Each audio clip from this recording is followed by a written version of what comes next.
Welcome back to Movies Explained. Today's film is a crime drama from 2005 titled Revolver. After being imprisoned for 7 years, London-born gambler Jake Green finally gains his freedom. 2 years post-release, Jake and his sibling Billy visit a prominent local casino, aiming to reclaim their debt from the establishment's owner and criminal kingpin, Dorothy Matcha. Despite warnings from his bodyguard Paul, Matcha allows Jake to partake in his exclusive game. As they head up, Jake briefly resists using the elevator due to claustrophobia, but relents after considering the 20th-floor climb and wrestles with a panic attack. In his initial wager, Jake purposefully loses a chip toss against a fellow player. This lulls Matcha into a false sense of security, allowing Jake to win the same bet with Matcha later on. With their winnings in hand, Jake and Billy make a swift exit from the casino. On their way out, Zach intercepts them, warning of impending danger and offering assistance before giving Jake his card. Opting for the stairs this time, Jake faints before descending even one step. As he falls, the card reveals the message, "Take the elevator." As Jake is transported to the hospital, Matcha confides his concerns to Paul. Believing that Jake must be seeking grand retribution after his prison sentence and the episode involving his sister-in-law, Matcha instructs Paul to enlist a top-notch assassin to eliminate Jake. At the medical facility, Jake is informed that no immediate cause for his collapse has been identified and he should rest at home while awaiting blood test results. Billy returns to his own residence while Jake brings bodyguards for protection. However, upon arrival, all of the guards are fatally shot. Jake narrowly evades the same fate by finding and bending down to pick up a card on the ground that reads, "Pick this up." Attempting to flee in his car, the driver is shot as well, but Zach appears just in time to rescue Jake and whisk him away. Baffled by his failure, the hitman, Sorter, ponders how he could have missed, as he typically never does, and suspects someone must have warned Jake. When Matcha receives a reprimand, he's told that his failure was due to a poor intuition. At the same time, Zach introduces Jake to his associate, Avi, who has mysteriously acquired Jake's medical records. According to the test outcomes, Jake suffers from an uncommon blood disorder that will result in his death within 72 hours. Jake is offered protection by the men on 2 non-negotiable terms. He must give them all of their money and comply with their every request, including answering questions. They grant him a 3-hour window to decide, but Jake departs in silence, suspecting a ploy. The hospital's findings match those of Avi and Zach, but Jake believes they manipulated the results, so he seeks a second opinion from his personal physician, who confirms the diagnosis. After ensuring with a gun that the doctor isn't in on the scheme, Jake resigns to his fate and after withdrawing money from the bank, agrees to the men's terms. As they drive together, Avi reveals that they are loan sharks and will be utilizing Jake's money to make loans. After delivering funds to their initial client, Avi insists that Jake share his history with Matcha. Matcha once employed 3 dim-witted individuals, known as the 3 Eddies, who lost their card ahead of a significant game. Aware of Jake's prowess, they enlisted him as a replacement, threatening Billy's family to ensure his participation. During the game, the other players insulted Jake and his mother, prompting a violent altercation that led to a power outage, the disappearance of the money, and Jake's subsequent involvement with the police. In order to silence him, they threatened his niece and inadvertently killed his sister-in-law while she attempted to shield her child. Jake kept quiet about Matcha's involvement in the games, and as a result, he faced a 7-year jail sentence. During that period, the Eddies somehow angered Matcha, who used them as part of a concrete mix. After making rounds to various clients, Zach arranged for Jake to stay in a motel. Meanwhile, Matcha and Paul sought out the notorious crime lord Sam Gold, known as the ultimate figure amongst criminal bosses. Since Gold never entertained visitors, they met with his consultant, Lily Walker, who agreed to facilitate a powder transaction with Matcha. She also reminded him of Gold's aversion to publicity and his lack of tolerance for second chances. Later, while playing chess with Avi, Jake gave more money to Zach and Avi before discussing his prison experience. He had chosen 7 years of solitary confinement over 14 years of regular imprisonment. His cell was situated between a chess expert and a con artist, who had been there for an extended period and knew everything about each other despite never speaking. For the initial 5 years of Jake's incarceration, the trio communicated by writing messages in library books,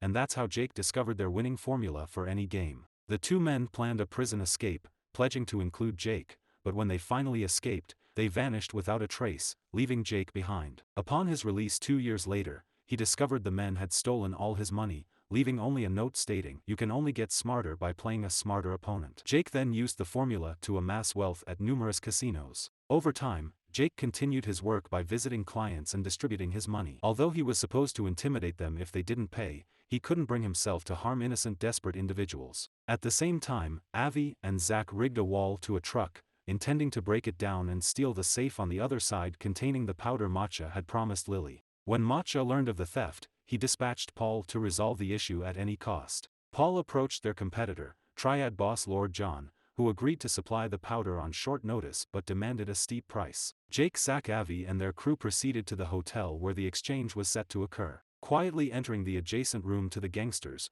they bore a hole through the wall and release a sleep-inducing gas, rendering both Matcha's and John's men unconscious. They proceed to snatch the cash and drugs, setting up the scene to make it appear as if Matcha and John had robbed each other.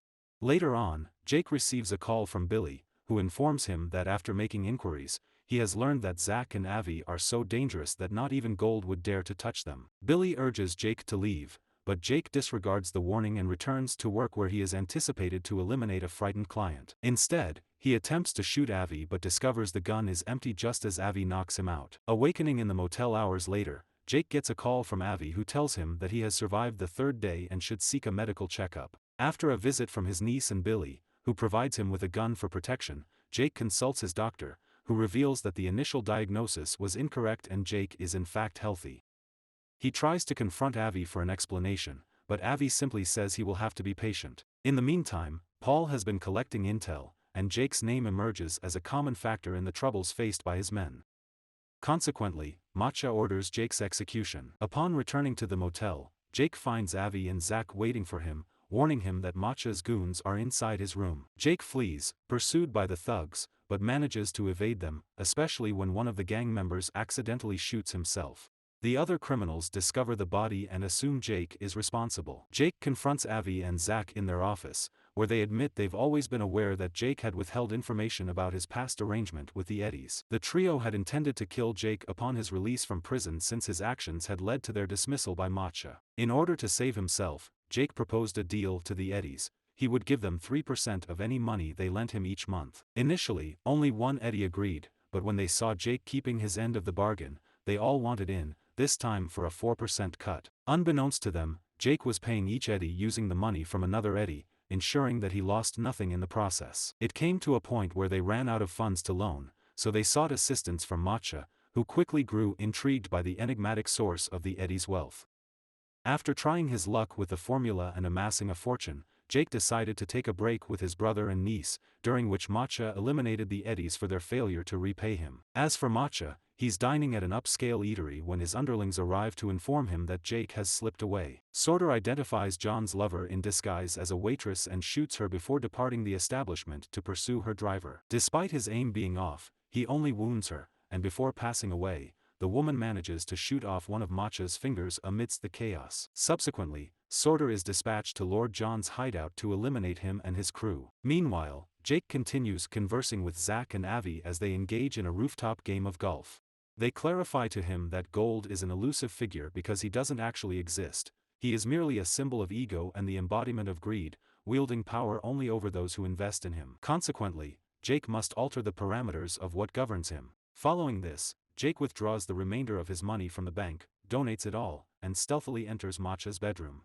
While grappling with the internal voices symbolizing his ego, Jake expresses remorse to Matcha for deceiving him out of his funds, acknowledges him as the dominant crime lord, and informs him of the donation made in his honor before departing. To face his fears, Jake enters the elevator, which stalls on the 13th floor. In the midst of warding off a panic attack, he mentally engages in a dialogue where he renounces his ego, ultimately emerging from the game as a liberated individual. As the elevator resumes operation, Jake arrives at the ground level and discovers Matcha, armed with a gun, having lost his mind due to his overinflated ego. Yet, Jake, now at peace with himself, simply walks past him, which infuriates Matcha as he can't comprehend why someone wouldn't fear him. Realizing the extent of his humiliation, Matcha breaks down in tears. The following day, Paul presents Matcha with local newspapers featuring his name all over their pages. True to his word, Jake had made a donation under Matcha's name, leading people to believe the casino owner was charitable. While Matcha is pleased to take credit, his joy is short-lived when he learns Jake has possession of the mysterious powder and had been manipulating them all along. Paul, Sorter, and the rest of Matcha's henchmen visit Billy, who manages to hide his daughter in a cupboard when he realizes a bodyguard has betrayed him. Upon being discovered, the henchmen interrogate and torture him, refusing to believe he doesn't know Jake and the powder's whereabouts. As Paul's torture methods escalate, Soder becomes increasingly uncomfortable and draws the line when they force the girl out of the cupboard upon hearing her cries. Rejecting his ego, Soder systematically kills his fellow henchmen, but ultimately makes a fatal error and is killed as well. Concurrently, Lily visits Matcha and delivers a wreath from gold, who disapproves of Matcha's name in the newspapers due to his aversion to publicity. She also warns Matcha that his time is up and he won't receive another chance, sending him into a state of panic. Avi and Zach take Jake and the powder to Matcha's casino, where Avi defeats Jake in a game of chess while revealing the remaining details of the story. Avi and Zach, who had been in adjacent cells to Jake's, had always intended to take him with them, but he hadn't been prepared to accept the truth, suggesting they were merely figments of Jake's imagination. However, Jake has no time to process this revelation, as casino security arrives to escort him to Matcha, who is holding the girl hostage. As Jake places the bags of powder on the ground, he reassures his niece, further enraging Matcha, who still can't fathom Jake's lack of fear despite threatening the child's life. The humiliation causes Matcha's ego to rationalize that Jake can't harm a dead man, leading Matcha to turn the gun on himself and pull the trigger. Thanks for watching, like and subscribe for more videos.